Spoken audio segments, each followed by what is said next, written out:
mainly for this one, we're going to be focusing on strategy, Riichi strategies. There's several books out there. Ones in English are very rare. I'm pretty sure you guys read a couple of them that's out there. Most of them are in Japanese, but I know it's hard to get your hands on one that's one, and to read it and understand it, that's a different issue.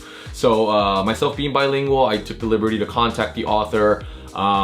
We can't really translate it and send it out there as printed material because copyrights and all that stuff, but I did get approval to put them in segments and videos. So the first one that we're gonna do is from Uzaku. This book here, if you guys could see, I'll add a link to their Amazon page. If you guys could read Japanese, well, go ahead and do that.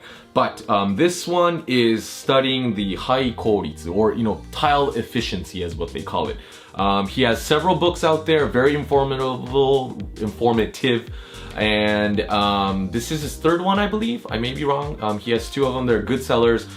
Picked this one up on my last trip to Japan. This one is very, very easy to read. So we'll go ahead and do some of the coverage. Every episode that we have, we'll take a chapter and yeah, we'll try to share information. Okay, so Riichi strategy. Here we go. Okay, so the first one is called the 5-block theory, or the 5-block method. Some of you guys may have heard of this already. It's pretty self-explanatory to a certain degree, because what you end up doing is you're breaking up your hand, your total hands, into 5 blocks. And if you think about it, you're already making 5 blocks, right? So you're making 4 sets of 3s and a pair. So that's essentially 5 blocks. So the chapter is pretty much talking about how you can efficiently make these 5 blocks and progress to a win. Okay, so aside from that, pretty much we are breaking them into 5 blocks, except for the 2 yaku exceptions, right? And the 2 yakus that don't fall under the 5-block method would be the kokushi and the chi toitsu.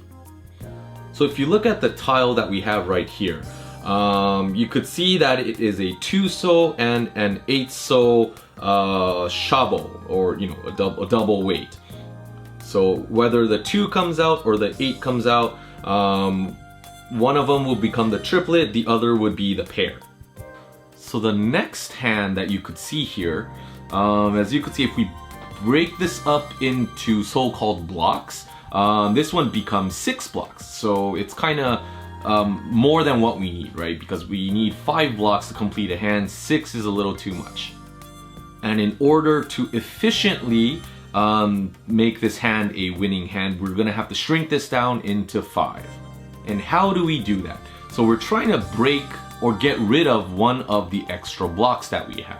And we're trying to discard the quote weakest block.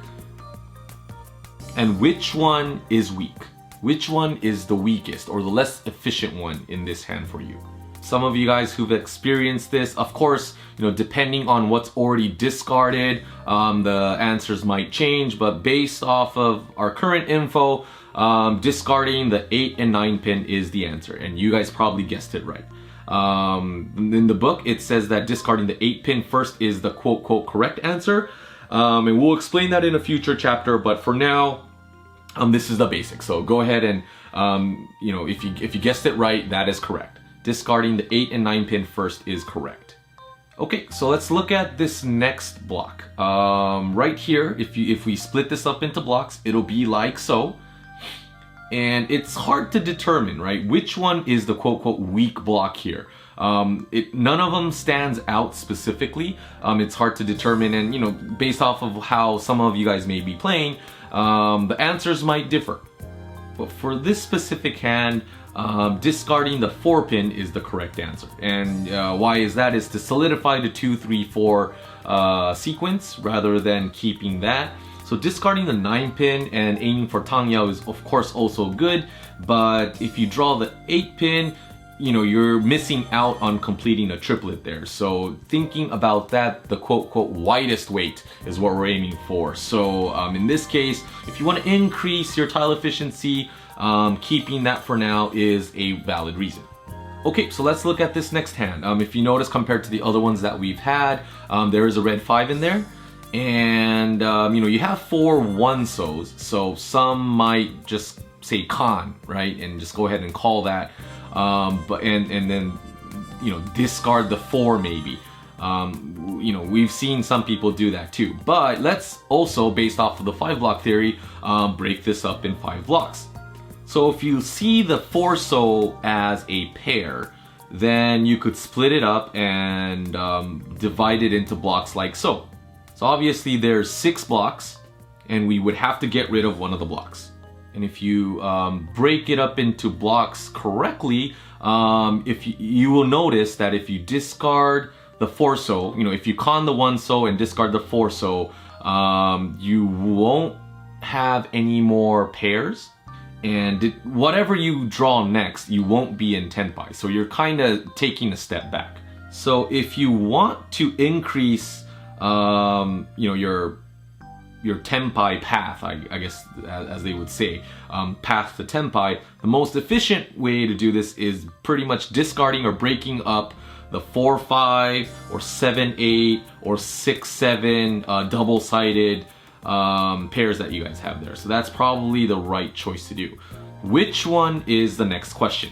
Obviously, because there's a red 5, you won't want to discard the red 5. So what would you discard? So it's suggested to discard the 7 and 8.